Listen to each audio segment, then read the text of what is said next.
नमस्कार, आप सभी का स्वागत है आपके अपने ऑनलाइन इंस्टीट्यूट निशांत ज्ञान के यूट्यूब प्लेटफॉर्म पर। मैं नितिन उपाध्याय आप सभी का स्वागत करता हूं, अभिनंदन करता हूं आज के अपनी इस वीडियो पर। मित्रों, हमने पहले ही शुरू कर दिया था हमने उत्तर प्रदेश पुलिस कांस्टेबल के लिए हिंदी की शुरुआत। ठीक है दोस्तों, आप सभी लोग जानते हैं कि नई भर्ती बहुत ही जल्द ही आने वाली है और यूपीएसआई के एग्ज़ाम के बाद इस भर्ती की उद्घोषणा हो जाएगी। अगर आप लोग चाहेंगे तो। आप लोग अगर नहीं चाहेंगे, सपोर्ट नहीं करेंगे ऐसे लोगों का जो आपका साथ दे रहे हैं, जो इस भर्ती पर चर्चा कर रहे हैं, तो भर्ती आने की संभावना नहीं रहेगी। लेकिन आप लोगों के सहयोग से ही भर्ती आएगी, क्योंकि सबसे ज़्यादा ज़रूरत आपको ही है। मैं आज जो है उत्तर प्रदेश पुलिस कांस्टेबल के सिलेबस पर आधारित क्रिया विशेषण। दोस्तों, अगर आप लोगों ने पहले की 6 क्लास, यहाँ पर देखिए जो लिखा गया है क्लास 7, अगर आप लोगों ने पहले की 6 क्लास नहीं देखी है तो जा कर के आप लोग देख लीजिएगा। प्लेलिस्ट मैंने एक बना दिया है। उस प्लेलिस्ट में हिंदी की 6 क्लासें हैं, जिसमें संज्ञा, सर्वनाम, विशेषण ये सभी चीज़ें पढ़ाई गई हैं। अघोष, सघोष, अल्पप्राण, महाप्राण बहुत ही अच्छी तरीके से पढ़ाया गया है। मित्रों, आज जो है आपके सामने क्रिया विशेषण का टॉपिक पढ़ाया जाएगा और एक क्रिया विशेषण आप सभी लोग जानते होंगे कितना ज़्यादा इम्पोर्टेंट है। और इस क्रिया विशेषण को पढ़ने के लिए मैंने जब यूट्यूब पर सर्च किया तो देखा कि कई लोग जो है 50-50 मिनट के वीडियो में क्रिया विशेषण कंप्लीट करवाते हैं। तो मित्रों, 10 मिनट के वीडियो में मैं क्रिया विशेषण को आपके दिमाग में सेट करने वाला हूं। केवल 10 मिनट आप हमें दीजिए, ज़िंदगी के 10 मिनट आप हमें दीजिए, उसके बाद आप क्रिया विशेषण आपके जीवन में कभी नहीं आएगा। केवल 10 मिनट दे के देख लीजिएगा। इस वक्त आप अपने मोबाइल के सभी नोटिफिकेशन को ऑफ कर दीजिए। अगर नोटिफिकेशन आता भी है तो आप उसे इग्नोर करिएगा, केवल और केवल पढ़ाई पर फोकस करिएगा। मित्रों, ये वह वक्त है, वह समय है आपके लिए जो आपके लिए गोल्डन टाइम कहा जाएगा। अगर आप इस समय को बिता देते हैं, किसी कवि ने कहा है कि अगर कोई व्यक्ति ऐसे होते हैं जो वक्त को सोना बना देते हैं और कुछ व्यक्ति वक्त को सोने में बना देते हैं, अर्थात सोने में ही गुजार देते हैं। तो आपके ऊपर है आप समय को किस तरीके से लेते हैं। तो चलिए मैं बताऊंगा। यहाँ पर जो है मैं हिंदी पढ़ाऊंगा और ये हिंदी जो है मित्रों, एक चीज़ मैंने देखा कि कुछ बच्चों ने कहा भैया मुझे पीडीएफ नोट्स चाहिए, तो मैं पीडीएफ नोट्स भी आपको अवेलेबल कराऊंगा। इसके लिए आपको क्या करना है, इसके लिए पीडीएफ लेने के लिए आपको जैसे चैनल का नाम है निशांत ज्ञान। तो निशांत ज्ञान डायरेक्टली आप टेलीग्राम पे जाइएगा। जो ज्ञान लिखिएगा हिंदी में लिखिएगा, ज्ञान, ठीक है। निशांत ज्ञान लिखना है, ज्ञान हिंदी में लिखना है, निशांत इंग्लिश में लिखना है। और दोनों के बीच में कोई भी कॉमा स्लैश नहीं रहेगा, ना ही कोई स्थान रहेगा। आप डायरेक्टली वहाँ पे पहुँच जाइएगा।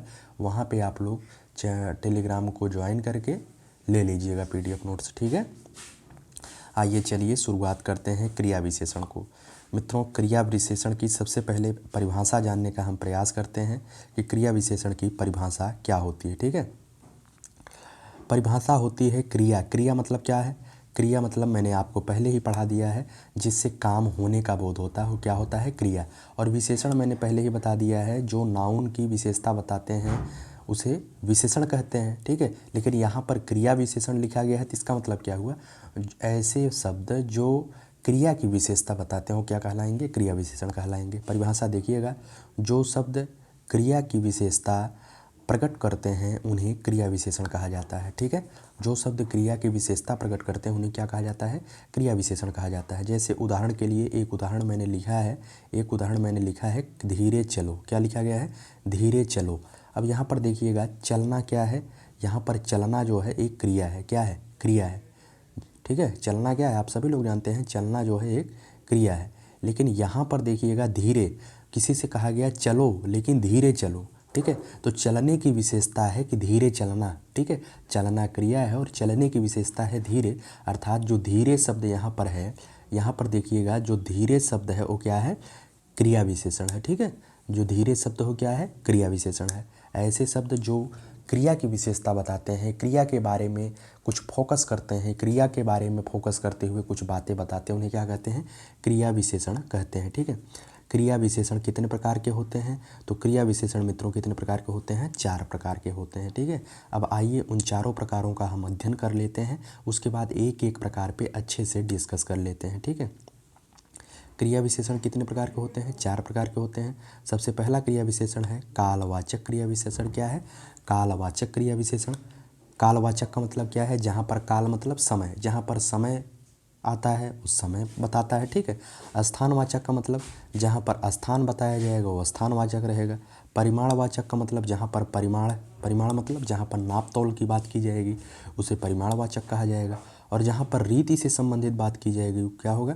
रीतिवाचक होगा। अब इसके बारे में देखिएगा, कभी कभी ऐसे ही पूछ लिया जाता है कि क्रिया विशेषण कितने प्रकार के होते हैं, तो आप सभी लोग डायरेक्टली इसका उत्तर दीजिएगा। क्रिया विशेषण जो है 4 प्रकार के होते हैं, ठीक है। इसमें कोई भी शक नहीं है कि डायरेक्टली आप सीधे सीधे क्वेश्चन यूपी पुलिस में कई बार आया है क्रिया विशेषण कितने प्रकार के होते हैं, ठीक है। आइए चलिए एक एक के बारे में अध्ययन करना प्रारंभ करते हैं। सबसे पहले कालवाचक विशेषण। कालवाचक को मैंने परिभाषा भी लिख दिया है क्योंकि आपके पीडीएफ नोट्स में इसकी कोई दिक्कत ना हो, ठीक है। तो कालवाचक क्रिया विशेषण किसे कहते हैं? आसानी से समझिएगा। जिन शब्दों से, ध्यान से सुनिएगा, जिन शब्दों से क्रिया में समय संबंधी विशेषता प्रकट हो, समय संबंधी विशेषता, ठीक है। जिन शब्दों से क्रिया में काल का मतलब क्या होता है? काल का मतलब ही होता है समय। इस चीज़ को कोटेशन करिएगा, काल का मतलब होता है समय। जिन शब्दों से क्रिया में, क्योंकि क्रिया विशेषण आप पढ़ रहे हैं तो क्रिया पर ही आपको फोकस करना है। जिन शब्दों से क्रिया में समय संबंधी विशेषता प्रकट होती है उन्हें कालवाचक क्रिया विशेषण कहते हैं। क्या कहते हैं? कालवाचक क्रिया विशेषण कहते हैं, ठीक है। उम्मीद है कि आप समझ गए होंगे कालवाचक क्रिया विशेषण किसे कहा जाता है, ठीक है। अब जैसे उदाहरण के माध्यम से समझने का प्रयास करिएगा, उदाहरण में आप अच्छे से समझ पाएंगे। देखिएगा, उदाहरण है अब कब, तब जब, आज कल, परसों। मतलब इसका क्या हुआ? जैसे मैंने आपसे कहा कि वह अब जाएगा, वह अब जाएगा, जाना क्या है? क्रिया है। वह अब जाएगा तो जाना क्या है? क्रिया है। लेकिन कब जाएगा मतलब कि पहले दे दिया है, वह अब जाएगा। अब मतलब वह क्रिया की विशेषता बता रहा है, जाएगा तो जरूर लेकिन अभी जाएगा, ठीक है। तो जो अब शब्द है एक कालवाचक क्रिया विशेषण में आएगा क्योंकि समय बता रहा है, ठीक है। यहाँ पर जितने भी क्रिया विशेषण मैंने लिखे हैं इस सभी को एक बार पढ़ लीजिएगा, लेकिन जब वाक्य में ये आएंगे जैसे ऐसे ही क्वेश्चन आएगा, वह अब जाएगा, अब के नीचे क्या दिया रहेगा? ऐसे ही एक अंडरलाइन किया रहेगा, पूछेगा अंडरलाइन किए हुए शब्द में कौन सा क्रिया विशेषण है। और आप सभी लोग जानते हैं जब क्रिया की विशेषता बता रहा है तो क्रिया विशेषण है, लेकिन यहाँ पर समय की बात हो रही है तो कालवाचक क्रिया विशेषण है, इसमें कोई शक नहीं है।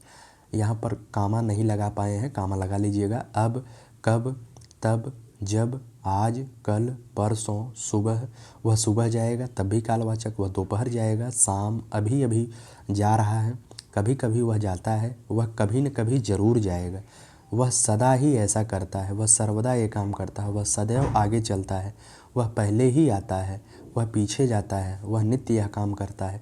तो इन सभी क्रिया विशेषणों को क्या कहेंगे? कालवाचक क्रिया विशेषण की श्रेणी में रखेंगे, ठीक है। तो चलिए आगे हम बात करते हैं स्थानवाचक क्रिया विशेषण की। बहुत ही आसान है स्थानवाचक। जहाँ पर किसकी बात की जाएगी? यहाँ पर आसानी से आप लोग बता पाएंगे यहाँ पर किसकी बात की जाती है? स्थानवाचक क्रिया विशेषण की बात की जाती है। स्थान मतलब स्थान संबंधी, ठीक है। जिन शब्दों से, ध्यान से सुनिएगा इस बात को, जिन शब्दों से क्रिया में, क्योंकि क्रिया विशेषण की बात हो रही है तो क्रिया में ही फोकस करना है, क्रिया में स्थान संबंधी विशेषता प्रकट हो, स्थान संबंधी विशेषता, ठीक है, उन्हें स्थानवाचक क्रिया विशेषण कहते हैं। जैसे यहाँ, वह यहाँ, वह यहाँ, वह यहाँ आएगा। जैसे मैंने लिखा वह यहाँ आएगा, ठीक है। मैं लिख के दिखाता हूँ, वह यहाँ आएगा, ठीक है। मैंने लिखा कि वह यहाँ आएगा। तो आप लोग जो है जो आना है, आप सभी लोग बता लेंगे आना जो है एक क्रिया है, लेकिन वो यहाँ आएगा तो यहाँ का मतलब क्या है? कोई एक स्थान होगा ना, यहाँ मतलब कोई एक स्थान होगा, ऐसा स्थान जैसे दिल्ली है, बनारस है, इलाहाबाद है, आपका गांव है, ठीक है, आपका डिस्ट्रिक्ट है, तो वो स्थान है, ठीक है। यहाँ का मतलब वो स्थान पे ही आएगा, ठीक। तो यहाँ, वहाँ जाएगा, जहाँ, तहाँ, ठीक है, कहाँ, वहीं, कहीं, हर जगह, सर्वत्र, बाहर, भीतर, आगे पीछे, ऊपर नीचे, अन्यत्र, ये सभी क्या है? स्थान को इंडिकेट करते हैं, स्थान को बताते हैं, अर्थात ये सभी क्या है? स्थानवाचक क्रिया विशेषण है, ठीक है। ये सभी पीडीएफ नोट्स आपको निशांत ज्ञान टेलीग्राम चैनल पर मिल जाएगा, आप वहाँ से पढ़ लीजिएगा अच्छे से। वैसे मैं ऐसे पढ़ा दे रहा हूँ कि आपको वहाँ से पढ़ने की भी ज़रूरत नहीं पड़ेगी, ठीक है। तो आगे चलिए परिमाणवाचक क्रिया विशेषण की हम बात कर लेते हैं कि परिमाणवाचक क्रिया विशेषण कहते किसे हैं, ठीक है। तो परिमाण का मतलब सबसे पहले आप समझने का प्रयास करिएगा। परिमाण का मतलब होता है नाप तौल। क्या होता है? नाप। ध्यान से, मैंने यहाँ पर इंडिकेट नहीं किया है। परिमाण का मतलब होता है नाप तौल, ठीक है। बस आप इसे ही समझ लीजिएगा, नाप तौल। जहाँ पर नाप तौल की बात की जाती है उसे क्या कहते हैं? परिमाणवाचक क्रिया विशेषण कहते हैं, ठीक है। जैसे जिन शब्दों से क्रिया का परिमाण संबंधी विशेषता प्रकट होती है, जिन शब्दों से क्रिया में परिमाण संबंधी विशेषता प्रकट होती है उन्हें परिमाणवाचक क्रिया विशेषण कहते हैं, ठीक है। उन्हें क्या कहते हैं? परिमाणवाचक क्रिया विशेषण कहते हैं। ध्यान से, बहुत ही अच्छे तरीके से, परिमाण का मतलब जिन शब्दों से क्रिया में नाप तौल की विशेषता प्रकट होती है। ये परिणाम नहीं है, परिणाम का मतलब तो फल होता है, ये परिमाण है। परिमाण का मतलब होता है नाप तौल। जिन शब्दों से क्रिया में परिमाण, नाप तौल की विशेषता प्रकट होती है उसे क्या कहते हैं? परिमाणवाचक। जैसे मैंने कहा कि भैया मुझे जरा सा पानी दीजिए। जरा सा का मतलब क्या हुआ? वहाँ पे पानी देना है लेकिन जरा सा देना है, बहुत थोड़ा देना है, वो नाप तौल में देना है ना, बहुत थोड़ा सा देना है, ठीक है। तो इस तरीके की जो नाप तौल वाली बात होती है तो वहाँ पर जरा सा जो शब्द है वो क्या है? परिमाणवाचक क्रिया विशेषण है। पानी तो देना है आपको, पानी देना है क्रिया है, लेकिन जरा सा देना है, ठीक है। जरा सा मतलब क्रिया की विशेषता बता रहा है, जरा सा, ठीक। तो यहाँ पर जो शब्द लिखे गए हैं, इतना, इतना है, कितना है, कितना एक शब्द बना लीजिएगा। इतना, थोड़ा, थोड़ा, बारी बारी, क्रमशः, अधिक, ज़्यादा, कभी, केवल, जरा सा, ये सभी क्या है? परिमाणवाचक क्रिया विशेषण की श्रेणी में आएंगे, ठीक है। चलिए आगे हम बात कर लेते हैं रीतिवाचक क्रिया विशेषण की। शायद क्रिया विशेषण में सबसे लोग कठिन इसी को मानते हैं, लेकिन बहुत ही आसान है आपके लिए, क्योंकि आप निशांत ज्ञान के शिष्य हैं, नितांत ज्ञान पे पढ़ते हैं, तो आपके लिए बहुत आसान है, आपके लिए कठिन बिल्कुल भी नहीं है। रीतिवाचक का मतलब क्या होता है? जहाँ पर जिन शब्दों से रीति संबंधी विशेषता प्रकट की जाती है। रीति, रीति मतलब क्या होता है? रिवाज। क्या होता है? रिवाज। रीति का मतलब आपके यहाँ देखिए रिवाज होता है, ठीक है। इसे देसी भाषा में समझने का प्रयास करिएगा। जैसे उदाहरण के माध्यम से आप अच्छे से समझ लीजिएगा। ये तो परिभाषा है, परिभाषा आप सभी लोग जानते होंगे। परिभाषा है जिन शब्दों से क्रिया की रीति संबंधी विशेषता प्रकट होती है उन्हें रीतिवाचक क्रिया विशेषण कहते हैं। जैसे अब यहाँ पर देखिएगा कई तरीके के रीतिवाचक विशेषण हैं, क्योंकि ऐसा कभी कभी पूछा जा सकता है, वह अवश्य ही आएगा, वह अवश्य ही आएगा।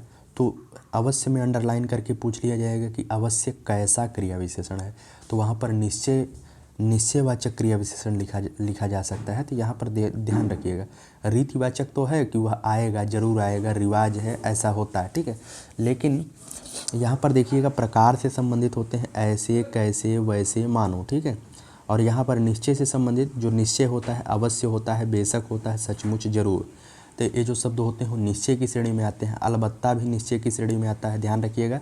इस अलबत्ता शब्द को ध्यान रखिए, क्योंकि यहाँ पर जो है कुछ लोग भ्रमित हो जाते हैं। अलबत्ता भी निश्चयवाचक क्रिया विशेषण में आएगा। अनिश्चय मतलब क्या होता है? अनिश्चय का मतलब होता है कदाचित, शायद, संभव, हो सकता है। और स्वीकार का मतलब हाँ हाँ ठीक है, स्वीकार मतलब स्वीकारना है ना। निषेध का मतलब क्या होता है? निषेध का मतलब ही होता है क्या? नहीं, ठीक है। निषेध का मतलब ही होता है नहीं, इसे ध्यान रखिएगा। निषेध का मतलब क्या होता है? नहीं, गलत, झूठ, ये जो नकारात्मक शब्द होते हैं वो निषेध की श्रेणी में आते हैं। कारण का मतलब क्या होता है? कारण में इसलिए, क्यों, काहे, क्यों नहीं मैं कर सकता है, ये जहाँ पर कारण पूछा जाता है। अवधारणा मतलब जहाँ पर अवधारणा होती है, तो, ही, भी, मात्र, ये सभी शब्द क्या है? रीतिवाचक क्रिया विशेषण में है। इन शब्दों को क्यों मैंने लिखा दिया?